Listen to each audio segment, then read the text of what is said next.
Good morning friend, welcome back to my channel. तो दोस्तों, जैसा कि आप लोग को पता है, यूनियन बजट 2022-23 1 फरवरी 2022 को अनाउंसमेंट होने वाली है। इससे रिगार्डिंग दोस्तों यहाँ पे बिल्कुल सारे प्रोफेशनल लोग सजेशन डालना शुरू कर दिए हैं।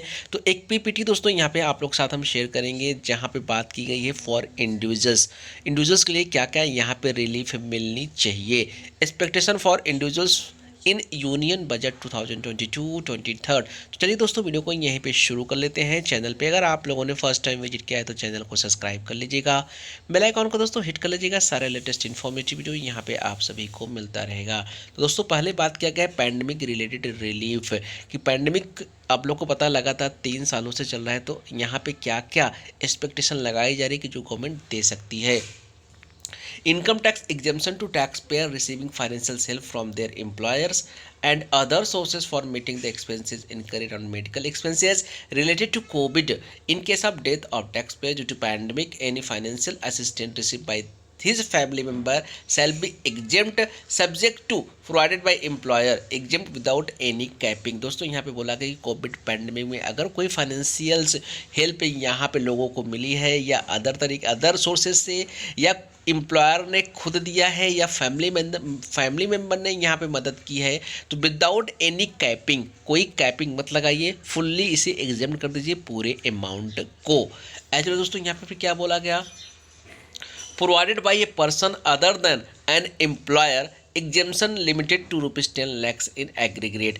और इस केस में मान लीजिए पहला जो दोस्तों केस था उसमें था कि डेथ हो जाता है किसी का, और जो फाइनेंशियल हेल्प किया जाता है चाहे एम्प्लॉयर की तरफ से या फैमिली मेम्बर की तरफ से या कहीं अदर सोर्सेज से हो रहा है, तो फुल्ली एग्जेम्प्ट किया जाए। यहाँ पे बोला जा रहा है कि एटलीस्ट दोस्तों, अगर मान लीजिए पैंडेमिक से कोई जूझ रहा है, डेथ नहीं हुई है, तो एटलीस्ट 10 लाख रुपये तक का एग्जेम्पशन यहाँ पे मिलनी चाहिए।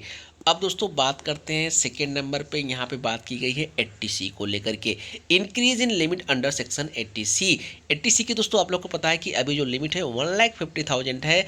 अब इसको यहाँ पे एक्सपेक्टेशन लगाया जा रहा है कि एटलीस्ट 150 जो है वेरियस, यहाँ पे दोस्तों लिखा हुआ है several years and require recommendation reconsideration. यहाँ पे बोला गया कि जो 1,50,000 का सर आपने 80C में डिडक्शन दिया है, कई सालों से इसे अभी तक बढ़ाया नहीं गया है, तो प्लीज़ इस बार के बजट में कंसिडर करिए और एटलीस्ट 3 लाख तक का यहाँ पे 80C के अंदर डिडक्शंस मिलनी चाहिए, क्योंकि कई सालों से इसे बढ़ाया नहीं गया है। फिर दोस्तों यहाँ पे 80D की बात की गई कि 80D में दोस्तों जो 50,000 रुपीज़ का, आप लोग को पता होगा 50,000 रुपीज़ का सीनियर सिटीजन के केस में यहाँ पे डिडक्शंस दी जाती है मेडिकल ट्रीटमेंट के लिए। तो दोस्तों का यहाँ पे कहना है, सारे प्रोफेशनल का कहना है कि सर जो ये 50,000 रुपीज़ का जो आपने सीनियर सिटीजन के लिए रखा है, ये सबके लिए अलाउ कर दो। मतलब जो सीनियर सिटीजन है उनके लिए भी, जो सीनियर सिटीजन नहीं है उनके लिए भी 50,000 का ये डिडक्शन अलाउ कर दो, या तो जो नॉर्मल केस में 25,000 है, जो सीनियर सिटीजन नहीं है उसको बढ़ा दो, मतलब 25,000 को या 50,000 कर दो, या तो इसी 50,000 को सबके लिए सेम अलाउ कर दो। इस तरह से दोस्तों यहाँ पे डिमांड की गई है 80D के अंदर। अब दोस्तों चौथे नंबर पे बात की जा रही है रिलीफ फॉर सैलरीड एम्प्लॉयज़। दोस्तों यहाँ पे सैलरीड एम्प्लॉय को डेफिनेटली कहीं ना कहीं काफ़ी ज़्यादा बर्डन पैंडेमिक के टाइम पे देखना पड़ा। उनको बोला गया कि भैया कोविड पैंडेमिक की वजह से मान लीजिए घर में कोई ना कोई प्रॉब्लम आ गया, किसी को पैंडेमिक यहाँ पे कोविड हो गया, तो उसका तो बर्डन तो था ही था, एज वेल एज दोस्तों यहाँ पे बोला गया कि वर्क फ्रॉम होम लोगों को करना पड़ा, तो इस तरह से माहौल घर के अंदर बनाना पड़ा, जिसके लिए काफ़ी खर्चे लोगों को करने पड़े। यहाँ पे बात किया गया इंटरनेट का, टेलीफोन का, एक्स्ट्रा इलेक्ट्रिसिटी बिल्स की, रेंटल चार्जेस की, और setting of home offices incidental मतलब इन्वायरमेंट उस तरह से बनाने के लिए, ये सब जो खर्चे हुए हैं। और इससे रिगार्डिंग दोस्तों जो खर्चे यहाँ पे लोगों ने क्या किया है, रिम्बर्स किया है, तो एटलीस्ट दोस्तों उसे एज ए अलाउंस, मतलब जो अलाउंस यहाँ पे रिसीव्ड हुआ है, government should provide an allowance, जो गवर्नमेंट की तरफ से अलाउंसेज ये मिली गई है, एटलीस्ट उसे यहाँ पे एग्जेम्प्ट कर देना चाहिए। इस बार के बजट में एक्सपेक्टेशन लगाई गई है कि ये भी चीज़ें यहाँ पे फुल्ली इससे रिगार्डिंग टैक्स में रिलीफ मिलनी चाहिए। तो दोस्तों आगे चलिए जानते हैं और कौन सी यहाँ पे डिमांड की गई है। स्टैंडर्ड डिडक्शन लिमिट, दोस्तों स्टैंडर्ड डिडक्शन लिमिट को लेकर के फी यहाँ पे डिमांड की गई है। अभी तक 50,000 का स्टैंडर्ड डिडक्शन मिलता है, बोला गया कि एटलीस्ट 30 से 35% और इसमें इंक्रीजमेंट किया जाना चाहिए स्टैंडर्ड डिडक्शन के अंदर, तो इसमें भी रिलीफ की बात की गई है। उसके बाद दोस्तों यहाँ पे बात की गई interest on housing loan self occupied property, जो कि 2 लाख रुपए का लिमिट है। आप लोग को पता है 2 लाख रुपए तक का लिमिट दिया जाता है, लेकिन अब बोला गया है कि सर एटलीस्ट हम लोग एक्सपेक्टेशन लगा रहे हैं कि 2 लाख से आप 5 लाख रुपए तक कर दो। फिर दोस्तों यहाँ पे क्रिप्टो करेंसी की बात कही गई है, इस पर हम डिस्कस नहीं करेंगे। अब दोस्तों लास्ट नंबर पे आएंगे तो दोस्तों यहाँ पे एम्प्लॉय प्रोविडेंट फंड की बात की गई है।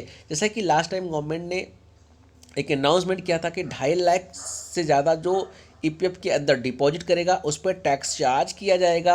और एज वेल एज यहाँ पे बोला गया था this limit was further increase to ₹5 lakh for PF account having no contribution from employer. जहाँ एम्प्लॉयर कंट्रीब्यूशन नहीं कर रहा है तो इस केस में उन्होंने लिमिट बढ़ा दी थी 5 लाख रुपए, मतलब 2.5 और 5 लाख रुपए तक का डिपॉजिट करने पे आपके ऊपर टैक्स लगाया जाएगा। लेकिन यहाँ पे बोला गया कि सर अब हम एक्सपेक्टेशन कर रहे हैं 2.5 और 5 का जो आपने क्राइटेरिया दिया है इस लिमिट को बढ़ा के एटलीस्ट 7,50,000 तक यहाँ पे कर दी जानी चाहिए। तो दोस्तों ये काफ़ी यहाँ पे एक्सपेक्टेशन लगाई गई है, काफ़ी सजेशंस गवर्नमेंट को यहाँ पे दे दी गई है। ऑलरेडी आपको ट्विटर हैंडल के माध्यम से मिल जाएगा, लोग पीपीटी बना के दे रहे हैं जितने भी एक्सपर्ट्स हैं या प्रोफेशनल्स हैं। अब यहाँ पे देखना यह है कि दोस्तों हमारा गवर्नमेंट क्या क्या चीज़ें यहाँ पे कंसीडर करता है 1 फ़रवरी 2022 को। हालांकि काफ़ी एक्सपेक्टेशन यहाँ पे लगाई जा रही है और गवर्नमेंट को ये चीज़ें कंसीडर तो एटलीस्ट करनी ही चाहिए। जैसे ही कोई अपडेट निकलेगा ज़रूर आप लोग के साथ में यहाँ पे हम शेयर कर देंगे। चलिए मिलते हैं फिर नए वीडियो के साथ, तब तक के लिए जय हिंद जय Bharat. Thank you for watching.